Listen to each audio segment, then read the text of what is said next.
Ministre. La parole est à monsieur Stéphane Demilly.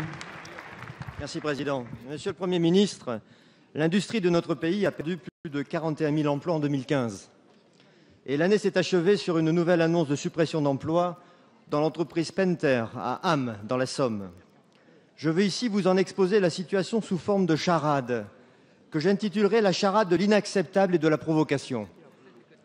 Mon premier a un carnet de commandes bien rempli. Mon deuxième réalise près de 20% de marge brute. Mon troisième a donné ces dernières semaines 46 heures de travail hebdomadaire à ses salariés face à la forte demande. Mon quatrième compte parmi ses clients importants de nombreuses entreprises dont l'État est actionnaire. Mon tout, monsieur le Premier ministre, est une usine qui va fermer ses portes au cœur de la région Nord-Pas-de-Calais-Picardie sans que le gouvernement ne réagisse.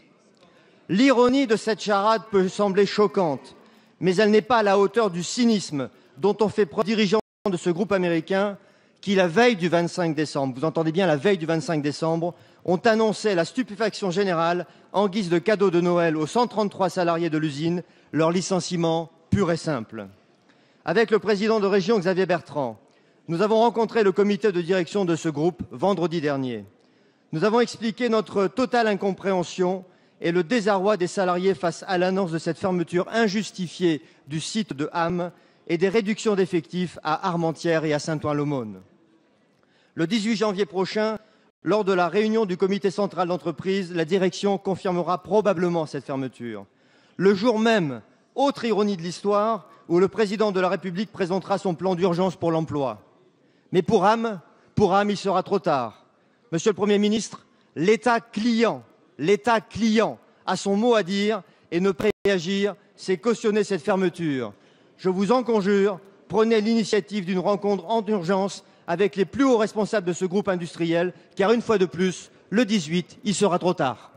Merci. La parole est à monsieur Emmanuel Macron, ministre de l'économie, de l'industrie et du numérique. Merci, Monsieur le Président. Mesdames, Messieurs les députés, Monsieur le député, vous avez raison de souligner à quel point la décision qui a été annoncée le 15 décembre dernier par le groupe Pentair est de nature inacceptable parce que, vous l'avez rappelé, les chiffres sont là, la viabilité économique de l'ensemble de ces sites productifs semble avérée et l'engagement de l'ensemble des personnels de ces sites est une réalité.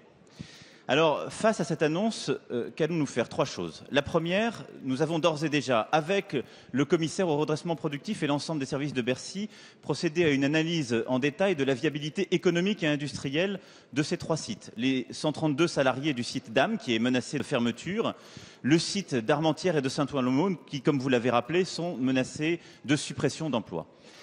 Nous avons convoqué la direction du groupe France, mais également engagé une série de contacts avec la direction américaine du groupe pour demander des explications sur ces restructurations qui s'inscrivent dans un plan d'ensemble que le groupe a décidé pour restructurer ses marques et ses sites productifs. Nous avons bon espoir, dans le cadre de ce dialogue, que nous ferons très précisément et en transparence avec l'ensemble des élus concernés, de conduire le groupe à revisiter ses choix, à revenir sur ces décisions et à pouvoir précisément revenir sur ces suppressions de postes. La deuxième chose, c'est que s'il devait confirmer ces décisions, grâce à la loi Florange, il est imposé au groupe de chercher un repreneur. Et d'ores et déjà, nous avons aussi regardé l'ensemble des repreneurs possibles, en particulier pour le site d'Ham. Il faut le faire dès maintenant. Dès maintenant, parce que nous n'avons aucune garantie et nous ne devons avoir aucun fatalisme. Ces trois sites ont un avenir industriel. La troisième chose, à juste titre, vous l'avez relevé, et il ne s'agit pas que de la commande de l'État. Cette filière, la filière amont du groupe Pentair, c'est la filière chimique et énergétique. Nous avons d'ores et déjà pris contact avec l'ensemble des groupes énergéticiens pour qu'ils puissent prendre toutes leurs responsabilités et confirmer des commandes pour les sites. Merci.